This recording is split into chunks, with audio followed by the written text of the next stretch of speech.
여러분, 지난주에 우리가 온라인상에서 교회 연합체인 라이프온 교회를 설립하는 그런 설립 예배에 참석했었죠. 참으로 행복한 시간이었고 비전을 바라보는 그런 시간이었습니다. 라이프온 교회를 통해서 하나님께서 영광을 받으시고 또 그리스도의 구원의 사역을 아름답게 감당하는 역할을 우리가 충성스럽게 감당하리라고 믿습니다. 라이프온 교회 목사님들과 지난 목요일 날 파주에 다녀왔습니다. 봄을 만끽하는 그런 날씨였잖아요. 그래서 막 가보니까 굉장히 꽃들이 많이 이렇게 만개를 하고 있는 거예요.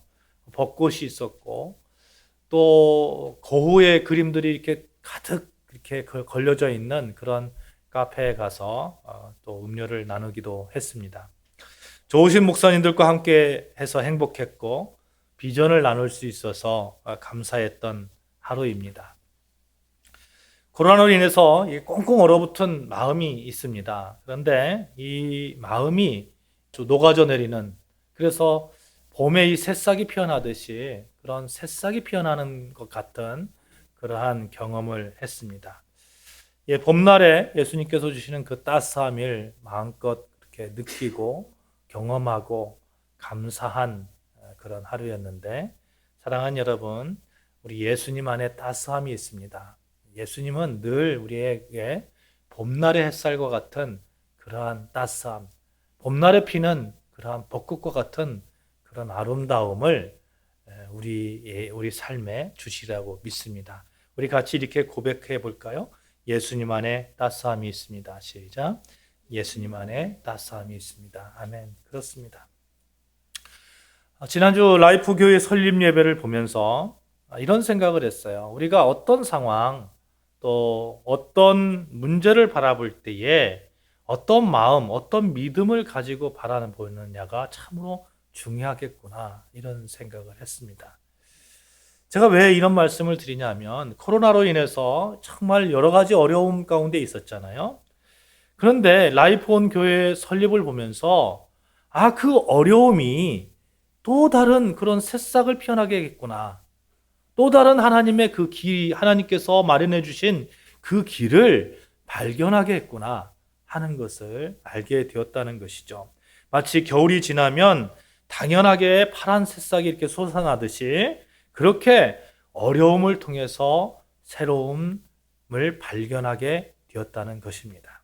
그렇습니다. 여러분, 어려움이 있을 때 소망을 발견하는 것이 무엇보다 중요한 것 같습니다.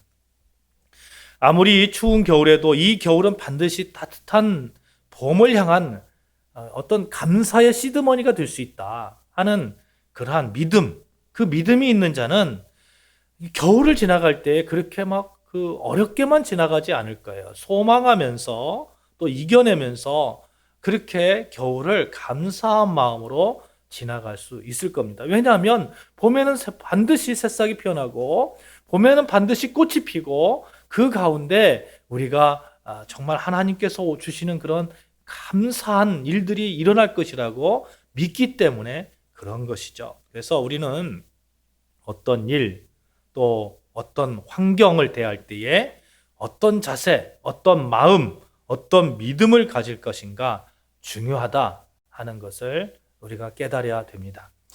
여러분, 하버드 대학의 심리학과 교수였던 교수인 랭어 교수가 실험을 했다고 합니다. 호텔 청소부 있잖아요. 호텔 청소부가 일을 하는데 막 이렇게 일을 하는데 육체적 일을 하잖아요. 육체적 일을 하는데 그 운동량이 상당한 것이죠. 운동량이 너무나 상당해서 교수님이 이걸 계속 보는데 저 정도 운동량이면 굉장히 튼튼한 그런 육체를 가질 수 있겠구나 하는 그런 생각을 했는데 결과는 그렇지 않은 거예요. 뭐 청소부 일을 하는데 일은 많은데 운동량은 많은데 보통 사람들과 별반 다르지 않은 것이죠. 이유가 뭘까? 왜 그럴까? 분명히 육체 노동을 하는데 사무직과 별반 왜 다르지 않을까? 이렇게 의아한 의문을 가지게 되었습니다. 그래서 이분이 청소부들에게 물어보는 거죠. 40%의 청소부들이 자기가 이렇게 청소하는 것이 전혀 운동에 이렇게 되지 않는다고 생각을 했다고 합니다. 그 교수님이 84명을 이렇게 뽑았어요. 무작위로 뽑아서 42명에게는 당신 그렇게 청소하는 것이 굉장한 운동이 되는 겁니다. 이렇게 가르쳐 준 것이죠. 가르쳐 주고 42명에게는 가르쳐 주지 않았습니다. 나중에 결과가 어떻게 되었을까요? 몇 달 뒤에 보니까 교수의 이 한마디 때문에 일을 하는 것이 굉장한 운동량이 된다는 것을 알게 된 사람들은 육체가 건강해졌다는 거예요. 뱃살이 들어가고 또 심지어는 혈압이 내려가고 이러한 결과를 얻게 되었다는 것이죠. 반면 이들과 똑같은 일을 하면서 지낸 다른 사람들은 여전히 한 달 전과 같은 몇 달 전과 같은 그러한 평범한 건강 상태를 유지했다고 합니다. 믿음의 변화, 자세의 변화, 생각의 변화 이런 것들이 실질적으로 어떤 모습으로 이렇게 일어난다고 하는 것입니다. 사랑하는 여러분, 겨울은 춥다는 생각 버리시기를 바랍니다. 작다는 것은 힘이 없다는 생각 버리시기를 바랍니다. 전도는 힘들다는 생각을 버리시기를 바랍니다. 예배는 희생이라는 생각, 그거 절대로 버리셔야 됩니다. 코로나는 우리 생활을 어렵게만 만든다는 생각 버리시기 바랍니다. 믿음 생활이 자신의 시간을 빼앗는다는 생각, 이것은 절대로 가져서는 안 되는 생각입니다. 여러분, 우리가 정말 그런 생각들을 버리고 정말 믿음 생활이 우리 삶을 충만하게 할 것이라는 그러한 우리 생각, 우리 믿음이 있다면 여러분이 이 믿음 생활이 정말 기쁘고 행복하고 그럴 것이라고 저는 확신합니다. 여러분 믿음 생활을 하면서 좀 기뻐야 되지 않겠어요? 아니 주일날 예배 나오면서 좀 기쁜 마음으로 나와야 되지 않겠습니까? 그냥 의무로 그냥 지금 막 힘들어서 오늘 또 나가야 되나? 이런 갈등 속에서 그러지 말아야 되지 않겠습니까? 우리 생각의 전환을 가지자고요. 생각의 전환. 그렇게 생각의 전환을 가지셔서 여러분 어려울 때일수록 더 감사하고 또 우리가 약하다고 느낄 때에 더 감사해서 더 큰 미래를 보장받는 여러분과 저 되시기를 주님의 이름으로 축원합니다. 아멘. 오늘 말씀은 빌립보서 3장 말씀인데 빌립보서 3장 말씀은 정말 빌립보서의 백미라고 할 수 있어요. 왜냐하면 우리 그리스도인들이 가야 될 방향, 어떻게 살아야 되는가 이것을 잘 설명해 주고 있기 때문에 그렇습니다. 여러분이 바라고 원하고 중요하게 생각하는 것이 무엇입니까? 그것들이 혹시 다 이루어졌습니까? 사람들은 각자 나름대로 원하는 것이 있어요. 원하는 것이. 내가 열심히 살고 있어. 이런 말을 하잖아요. 나는 정말 열심히 살고 있어. 이런 말을 할 때에 열심히가 무엇입니까? 열심히가. 자기가 원하는 것, 이 원하는 것을 향해서 열심인 것이죠. 그런데 여러분, 자세히 우리 자신을 돌아보면 원하는 것이 자꾸 바뀝니다. 원하는 것이. 그 원함이라는 것이 자기가 중요하다고 생각하는 것을 마치 실타래처럼 따라다니면서 자꾸 변해요. 자꾸 변합니다. 돈이 중요하다고 생각하면 돈을 원하게 되고요. 또 명예가 중요하다고 생각하면 명예를 원하게 되어 있습니다. 그래서 원함이라는 것은 이 중요하다, 어떤 것이 중요하다 하는 그런 생각, 이것과 같이 밀접한 연관성을 가지고 있다는 것이죠. 그래서 무엇을 원합니까? 이 질문은 이렇게 질문을 바꿀 수도 있을 것 같아요. 인생에 있어서 가장 중요하게 생각하는 것이 무엇입니까? 라고 질문할 수 있을 겁니다. 여러분, 어떤 중요함을 가지고 여러분 살고 계십니까? 여러분 삶에서 정말 나는 이것만큼은 내 삶에서 가장 중요한 삶이야. 중요한 거야. 이것만큼은 절대 놓쳐서는 안 되는 거야. 하는 것이 무엇입니까? 우리가 살고 있는 이 시대는 정말 어떻게 보면 돈이 모든 가치를 지배하고 있는 시대라고 해도 과언이 아닐 거예요. 근데 돈을 중요하게 생각하고 그것을 원하며 그것을 가지려 하지만 그렇게 가질 수도 없을 뿐더러 뭐 가질 수 있겠죠. 가질 수 있는 사람이 극소수이고 또 극소수라 하더라도 항상 돈에 대해서 목말라 하는 것을 보게 됩니다. 제가 부교육자 생활을 하고 있을 때에 겪었던 거예요. 어떤 분이 몇백 평이나 되는 그런 그 집에 이사를 했어요. 처음에는 정말 집이 너무 커가지고요. 뭐 너무 그렇게 텅텅 벼요. 이렇게 말씀하셨던 분이 한 1년 반 이 정도 지나니까 뭐라고 말씀하시냐면 저희 집에 쓸 공간이 없어요. 이렇게 말씀하시는 거예요. 그래서 항상 이 부라는 것은, 재물이라는 것은, 돈이라는 것은 항상 목말라 하는 것 같습니다. 목말라 하는 것 같아요. 그렇잖아요? 여러분, 재물을 가지고 있는 사람들 한번 유심히 보십시오. 그분들이 뭐 나는 만족해 이렇게 말씀하시는 분들이 있습니까? 그렇지 않습니다. 항상 더 이렇게 구하고 찾는 것을 보게 됩니다. 이것이 돈이 주는 공허함이죠. 열심히 살아도 갈증이 멈추지 않는다는 겁니다. 왜 그렇습니까? 왜 그렇습니까? 돈이라는 것은 이 상대적이기 때문에 그렇습니다. 누군가하고 자꾸 비교하는 거예요. 누군가하고. 자꾸 비교하면서 나는 저보다 더 많아야 되는데 더 많으면 뭘 할 수 있는데 자꾸 하다 보니까 그렇게 되겠죠. 뭐 안 그런 사람도 있을지 모르겠습니다만 제 주위에는 거의 그렇다라는 것이죠. 여러분, 그래서 저는 이런 생각을 하는 거죠. 이렇게 변하지 않는 어떤 것이 정말 중요하겠구나. 그런 것을 우리가 가져야 되겠구나 하는 겁니다. 변하지 않는 것. 절대 불변의 그런 진리, 그런 것들을 우리가 가져야 되고 또 그런 것들을 우리가 추구해야 되는 것이죠.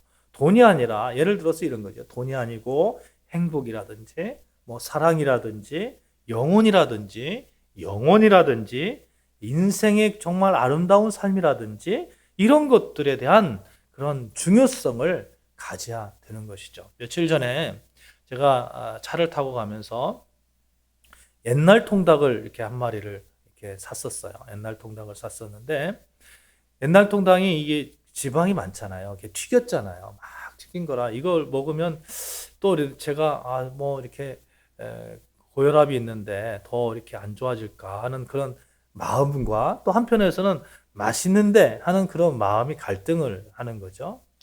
그런 갈등 가운데 이걸 먹으면 좀 안 좋을 거야, 몸에 안 좋을 거야 라는 그런 말을 이렇게 내뱉었습니다. 내뱉으니까 우리 막내딸 아이가 뭐라고 말하냐면 아빠, 중요한 건 행복이야. 행복한 거야. 행복을 위해서 그걸 먹는 거야. 이렇게 말을 하는 거예요. 그래서 그래, 그 말이 맞지. 그래서 행복하기 위해서 건강한 거죠. 또 그렇잖아요. 건강해야 또 행복하기도 하지만 그래서 그래, 내가 이 먹고 마시는 거에 그 생각에 집중하는 것이 아니라 무엇이 행복한 것인가, 어떻게 하면 행복할 것인가, 여기에 관심을 가져야 되는 것이 맞다 하는 그런 생각을 했습니다. 여러분, 그렇잖아요. 내가 만일 행복하다면 내 주변에 있는 분들도 내가 행복을 전할 수 있잖아요. 그렇잖아요. 근데 돈은 그렇지 않았습니다. 내가 돈이 많다고 해서 막 그렇게 무작정 그렇게 모든 사람에게 다 그렇게 돈을 나눠줄 수는 없는 거잖아요. 그렇잖아요. 근데 행복은 달라요. 제가 행복하면 어디를 가든지 누구에게든지 이렇게 나눠줄 수 있습니다. 사랑하는 여러분, 그런 의미에서 지금 내가 중요하게 생각하는 것들이 무엇인지 다시 한번 성찰을 해보는 것이 매우 뜻있는 일이라고 생각이 됩니다. 특히 우리 크리스천에게 바른 생각을 가지고 있는지 또 중요하게 생각하고 나아가는 하나님께서 기뻐하시는 그런 가치가 무엇인지 반성해보는 그러한 일들이 매우 중요하다고 생각됩니다. 오늘 읽은 빌립보서 3장 말씀을 보면요. 이 크리스천이 무엇을 바라고 살아야 되는지, 무슨 가치를 가지고 살아야 되는지, 어떤 것을 중요하게 보고 살아야 되는지 명확하게 설명하고 있는 것이죠. 10절 말씀, 11절 말씀 우리 같이 읽겠습니다. 10절 말씀, 11절 말씀 같이 읽습니다. 시작. 내가 그리스도와 그 부활의 권능과 그 고난에 참여함을 알고자 하여 그의 죽으심을 본받아 어떻게 해서든지 죽은 자 가운데서 부활에 이르려 하노니. 이 말씀을 좀 쉬운 성경으로 제가 한번 읽어드릴게요. 이제 내가 바라는 것은 그리스도를 알고 죽음에서 부활하신 그 능력을 체험하고 그리스도와 함께 고난받고 그분과 같이 죽는 것입니다. 그분을 따를 수만 있다면 나도 마지막 날 부활의 기쁨에 참여할 수 있을 것입니다. 부활의 기쁨에 참여할 수 있기 위해서 예수 그리스도를 알기를 원한다는 것이죠. 그러니까 바울에게 있어서는 부활의 기쁨, 그 능력, 이게 가장 중요한 가치가 된 것이고 중요성을 가지고 그 방향을 향해서 그 삶이 나아갔던 것입니다. 그래서 바울은 이렇게 고백하는 거예요. 내가 원하는 것은 그리스도를 아는 것입니다. 내가 바라는 것은 죽음에서 부활하신 그 능력을 체험하는 것입니다. 내가 바라는 것은 그리스도와 함께 고난받고 그분과 같이 죽는 것입니다. 나는 그리스도를 알고 싶습니다. 바울의 이 외침. 그리스도께서 부활하신 그 능력을 체험하며 그 능력으로 살고 싶습니다. 바울의 이 고백, 여러분과 저의 고백이 되어야 되지 않겠습니까? 사랑하는 여러분, 바울의 이 고백처럼 여러분과 저도 나는 그리스도를 알고 싶습니다. 오늘보다 내일 더 알고 싶고요. 내일보다 모레 더 알고 싶고요. 매일매일 그리스도를 알아가서 부활의 그 능력 앞에 내가 서 있기를 바랍니다. 이 고백이 우리의 삶의 중요성, 가치가 되어야 되지 않겠습니까? 여러분, 바울이 왜 이렇게 그리스도를 알고 싶어 했을까요? 바울은 예수님과 다메섹 도상에서 만났습니다. 부활하신 예수님을 배웠어요. 충격이지 않았겠습니까? 자기가 핍박했던 예수가 부활했다고 전하고 다니니까 사람들이 아니 무슨 사람이 부활을 해? 죽은 사람이 어떻게 부활할 수가 있어? 저 사람들은 다 사기꾼이야. 하나님을 모독하는 거야. 라면서 그 사람들을 부활의 주님을 전했던 사람들을 핍박했던 사람입니다. 이 사람이 부활하신 예수님을 실제로 만나니까 얼마나 충격이었겠어요. 얼마나. 정말 부활할 수 있구나. 하나님의 능력 안에서 부활할 수 있구나. 그 부활의 능력을 체험할 수 있겠구나. 우리도 예수를 믿으면 부활의 영광 앞에 설 수 있겠구나. 하나님 능력 안에서 죽음에서 부활하신 예수가 우리에게도 천국 백성의 그 자격을, 삶을 제공하겠구나. 바울은 알고 있었던 거죠. 예수님을 만나고 나서 알고 있었던 것이죠. 그래서 더욱 예수를 알아가기를 소망했습니다. 왜요? 부활의 그 능력 앞에 서기 위해서. 바울은 그리스도를 알고 싶은 이유를 이렇게도 고백합니다. 8절 말씀입니다. 같이 읽겠어요. 시작. 내 주 그리스도 예수를 아는 지식이 가장 고상하기 때문이다. 쉬운 성경이 이렇게 번역을 합니다. 이 세상 그 어떤 것도 내 주 예수 그리스도를 아는 것과 비교가 되지 않습니다. 그 어떤 명예도, 그 어떤 돈도, 그 어떤 재물도, 세상에 어떤 것을 준다고 하더라도 그리스도를 아는 것과 비교할 수 없습니다. 바울의 이 고백인 거죠. 주 예수보다 귀한 것은 없네. 제가 어렸을 때 참 많이 불렀던 찬양입니다. 늘 저희 부모님께서 이렇게 불렀던 그런 찬양이에요. 주 예수보다 귀한 것은 없네. 이 찬양을 작곡하신 분이 조지 시아라는 분인데 이분이 캐나다 감리교 목사님의 아들로 태어나셨어요. 그래서 뉴욕의 호튼 대학에 다닐 때에 미국에 이제 경제 한파가 닥친 거죠. 그러니까 다닐 수가 없는 거야, 학교를. 그래서 학교를 그만두고 이제 보험회사에서 일하다가 MBC 라디오 프로그램에서 가라 모세라는 그런 곡을 부르면서 히트를 쳤습니다. 스타가 되었어요. 여러분 그 폴포츠 아시잖아요. 폴포츠. 그렇죠? 브리튼스 갓 탤런트에서 이렇게 셀러리맨인데 이렇게 노래를 불러가지고 스타가 된 사람. 폴포츠. 마치 그런 분이 된 거죠. 스타가 되어서 이분이 그 굉장한 부를 얻게 됩니다. 조지시아가 부유해지고 정신없이 사람들한테 불려다니고 그렇게 생활을 하죠. 그 생활을 보면서 어머니가 걱정이 되는 거예요. 어머니가 누구예요? 그러니까 목사님 사모님이잖아요. 그러니까 걱정이 되는 거예요. 그래서 이 아들에게 그 리아 밀러 부인이 쓴 시를 이렇게 한 편을 시아에게 전해줬습니다. 근데 이 시를 읽은 이 시아가 자신을 돌아봅니다. 나는 왜 이렇게 바쁘게 살까? 내가 이렇게 돈을 버는 것이 무슨 의미가 있을까? 세상에서 정말 짧은 행복을 내가 그것 때문에 내 삶 전체가 송두리째 어쩌면 흔들리고 있지는 않을까? 내가 가장 귀하게 여기고 가장 중요하게 여기고 내가 가장 사랑하는 정말 예수를 놓친 것은 아닐까? 그래, 나에게 예수님만이 행복이 될 수 있는 거야. 이렇게 고백하면서 쓴 곡이 주 예수보다 더 귀한 것은 없네 라는 그런 곡입니다. 원래 시가 이렇습니다.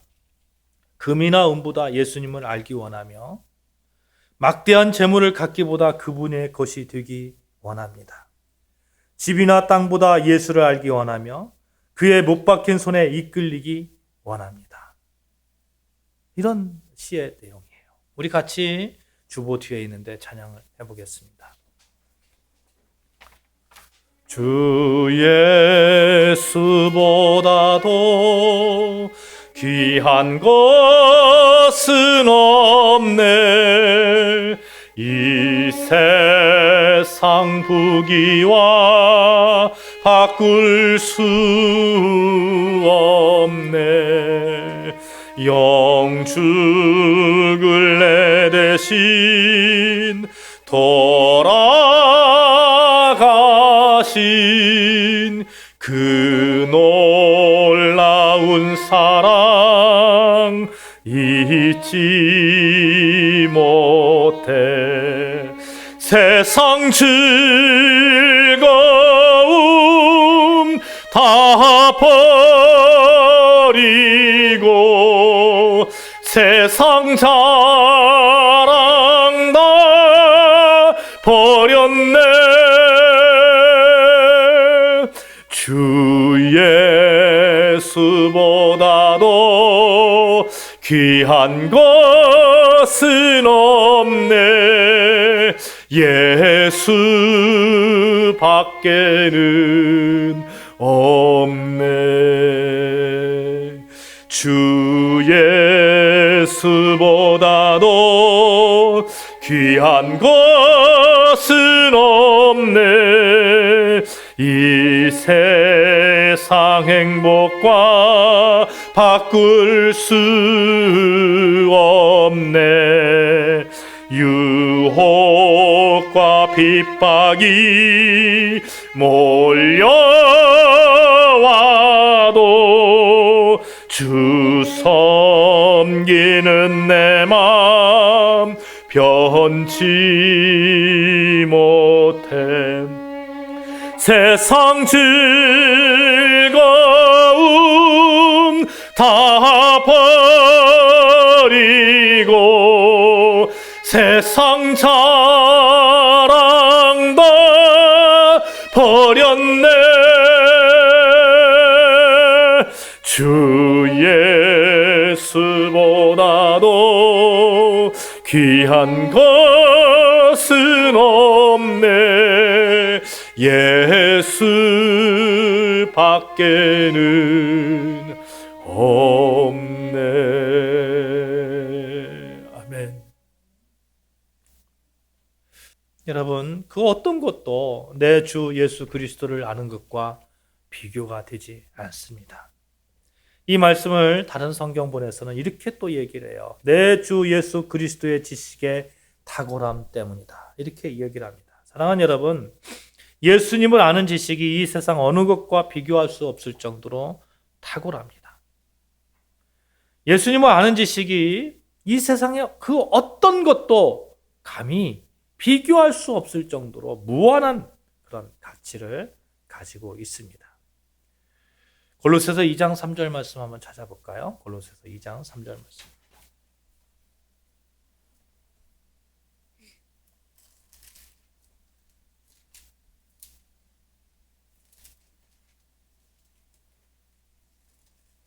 골로새서 2장 3절 말씀 같이 읽습니다. 시작. 이는 그들로 마음의 위안을 받고 다시요.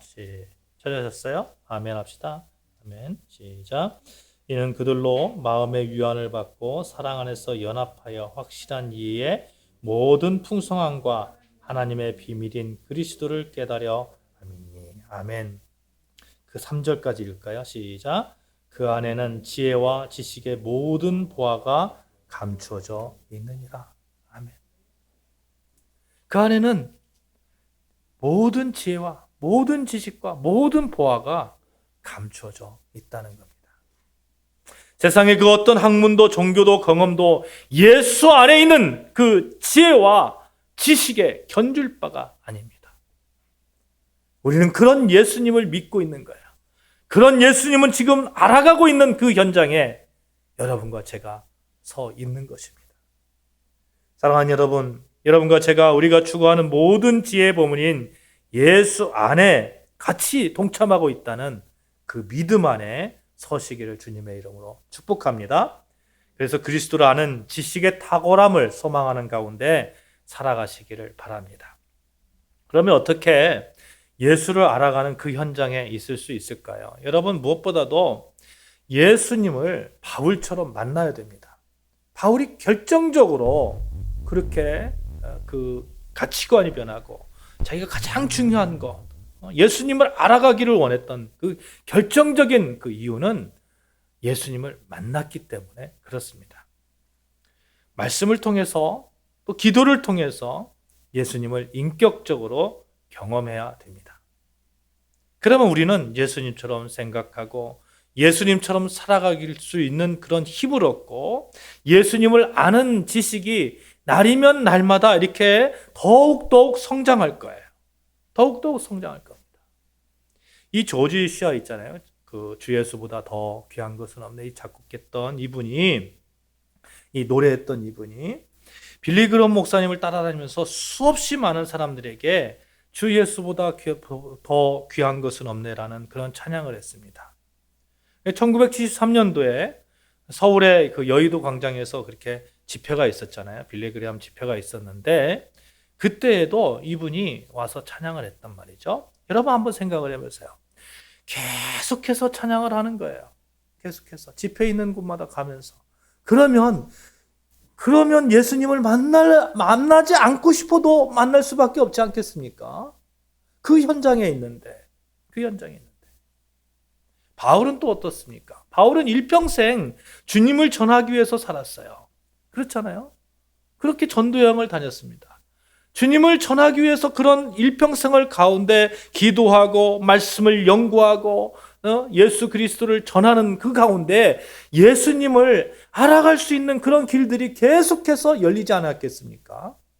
오늘보다 내일보다 모레가 더 예수님을 알아갈 수 있는 그런 폭이 넓어졌을 겁니다. 그래서 여러분, 말씀을 매일 보고 기도를 매일 하고 또 찬양을 매일 하고 이것이 정말 무엇보다도 중요합니다. 무엇보다도 중요해요. 그렇게 될 때에 예수님을 만나는, 인격적으로 만나고 인격적으로 경험하는 그러한 일들이 우리 삶 가운데서 계속해서 일어날 수 있는 것이죠.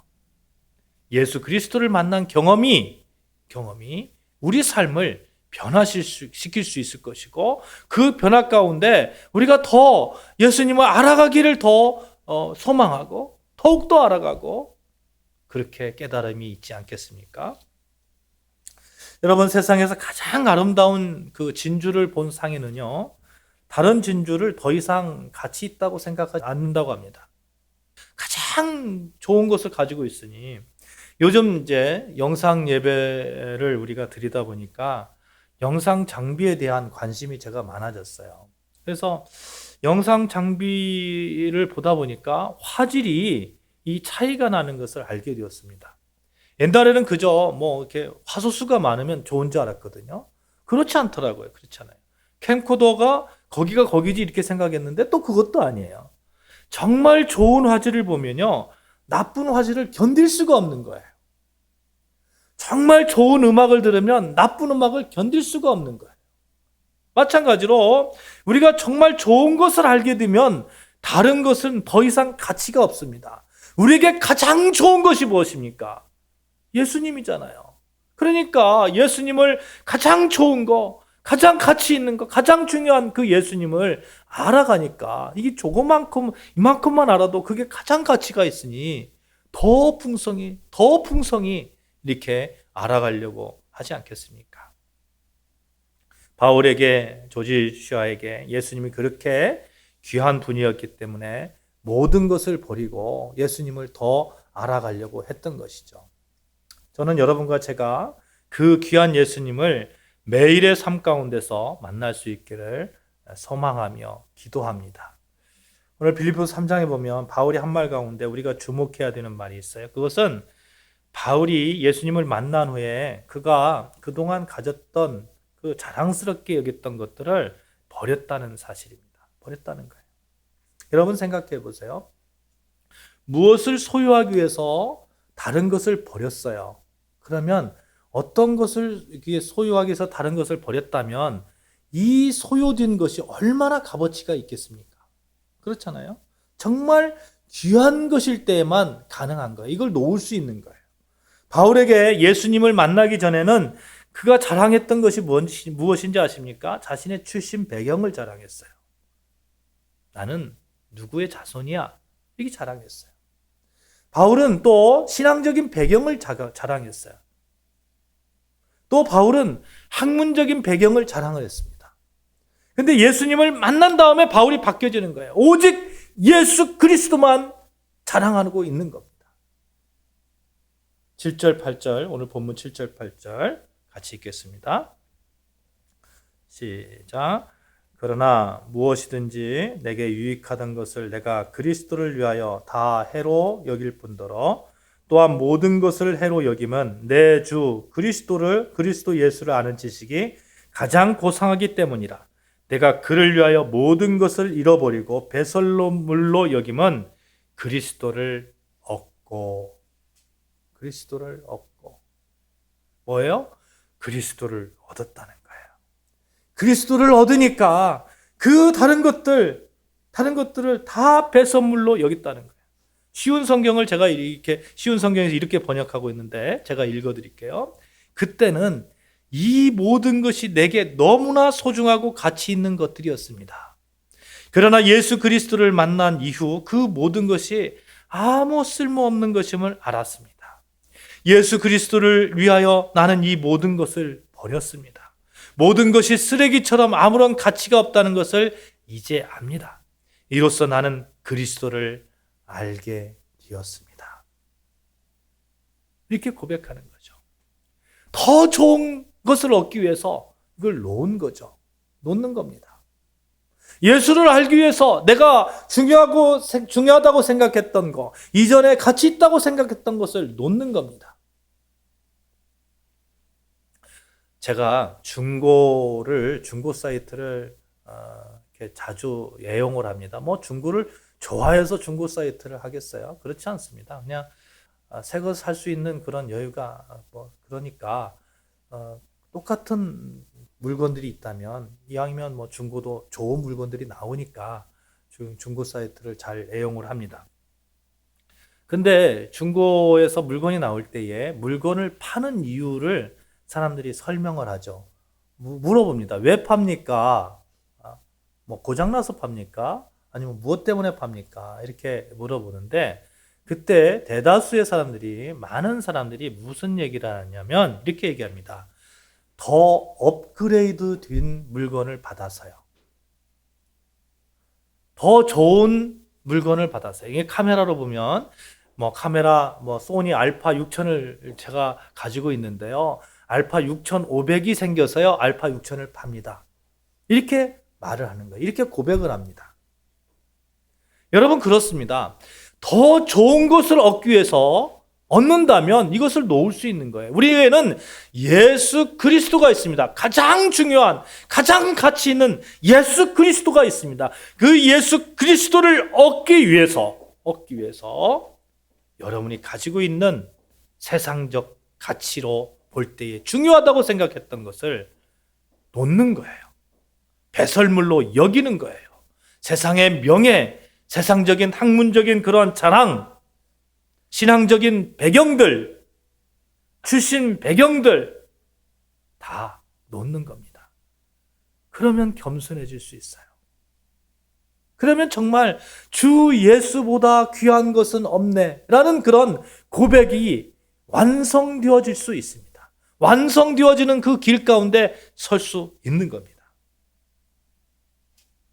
성경 말씀으로 우리의 문제를 진단해 보면 우리의 문제가 너무 분명하게 드러나잖아요.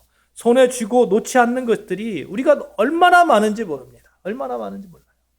근데 예수 그리스도를 알기 위해서, 예수 그리스도와 같은 그런 삶을 살기 위해서 우리가 놓아야 될 것이 있다면 여러분 과감하게 놓으시기를 바랍니다. 하나님이 채워주십니다. 더 채워주셔요. 더 풍성하게. 사랑하는 여러분, 예수님을 알아가는 그러한 행복을 누리시기를 주님의 이름으로 축복합니다. 아멘. 이렇게 예수님을 알아가는 길을 가면 당연히 하나님께서 우리에게 하나님께서 주시는 그런 능력을 경험하며 간증하며 사는 삶을 살게 하지 않겠습니까? 아니, 사람이 말이에요. 죽었다가 부활하는 그런 능력을, 그 능력과 함께하는 그런 그 은혜를 주시는데 그것보다 큰 간증의 삶이 어디가 있겠습니까? 그것보다 큰 능력이 어디가 있겠습니까? 10절 말씀 볼까요? 10절 말씀 같이 읽습니다. 내가 그리스도와, 거기부터 읽어요. 시작. 내가 그리스도와 그 부활의 권능과 그 고난의 참여함을 알고자 하여. 쉬운 성경에는 이렇게 번역해요. 나는 예수 그리스도를 죽은 자 가운데서 살리신 하나님의 능력을 경험하고 싶습니다. 예수님을 알기 원하는 그 이유. 나는 예수 그리스도를 죽은 자 가운데서 살리신 하나님의 그 능력을 경험하고 싶습니다. 이것처럼 강력한 그런 능력이 어디가 있습니까? 성경에 보면 하나님께서 홍해 바다를 가르시는 그런 기적을 일으키죠. 오병이의 기적도 있고 무리를 걷는 그런 기적도 있고 물로 포도주를 만드는 기적도 있습니다. 안진병을 일으키는 기적도 있습니다. 그러나 정말 예수 그리스도 죽은 자 가운데서 다시 살리신 그 능력, 부활의 능력, 다시 죽지 않는 그 부활의 능력, 영원히 사는 그 부활의 능력, 이것과 견줄 바가 아닌 것이죠. 예수님의 부활은 다시는 영원히 죽지 않는 부활이잖아요. 하나님의 자녀됨의 회복의 부활이잖아요. 사랑하는 여러분, 로마서 1장 4절에 바울은 예수 그리스도를 이렇게 소개합니다. 죽은 자들 가운데서 부활하사 능력으로 하나님의 아들로 선포되셨으니 곧 우리 주 예수 그리스도시니라. 아멘. 부활하사 능력으로 하나님의 아들로 선포되었다는 거예요. 우리는 예수님과 연합한 자들이에요. 그러니까 부활의 능력으로 우리도 역시 하나님의 자녀로 선포됩니다. 이것처럼 능력이 있는 것이 어디가 있겠어요? 가치 있는 게 어디가 있겠어요? 바울은 지금 이 부활의 능력을 자기도 체험하고 싶다는 겁니다. 우리는 부활의 신앙이 중요하다고 말하면서도 막상 그 부활의 능력이 무엇인지, 그 부활의 능력이 우리 삶을 어떻게 변화시키는지 별로 아는 것이 없습니다. 그리고 그 능력을 어떻게 소유할 수 있는지 알고 싶어 하지도 않습니다. 그런데 오늘 말씀을 자세히 보면 바울은 그 능력을 소유할 수 있는 길을 보여주고 있는 거예요. 내가 그리스도와 그 부활의 능력과 그 고난에 참여함을 알고자 하여 그의 죽으심을 본받아. 부활의 능력을 체험하고 그 능력을 소유할 수 있는 길은 예수님과 함께 고난의 길에 동참하는 것이고 예수님과 함께 십자가에 못 박는 것이고 예수님과 함께 장사 지내고 예수님과 함께 부활의 새 생명으로 다시 서는 겁니다. 누구든지 나를 따라오려든 자기 부인하고 매일 자기 십자가를 지고 나를 따르라고 이렇게 누가복음에 말씀하시죠. 이 말씀을 잘못 이해하면, 잘못 해석하면 예수님을 따르는 것이 엄청난 그런 희생이 따르는 것으로 오해를 합니다. 그래서 예수님의 참 제자가 된다는 것은 결코 쉽지 않을 것이다. 나는 그런 거 할 수 없어. 이렇게 말할 수도 있을지 모르겠습니다. 그러나 이 말씀은 그런 뜻이 아닙니다. 우리가 우리 죄성을 십자가에 못 박는 거예요. 그 작업에 동참하는 거예요.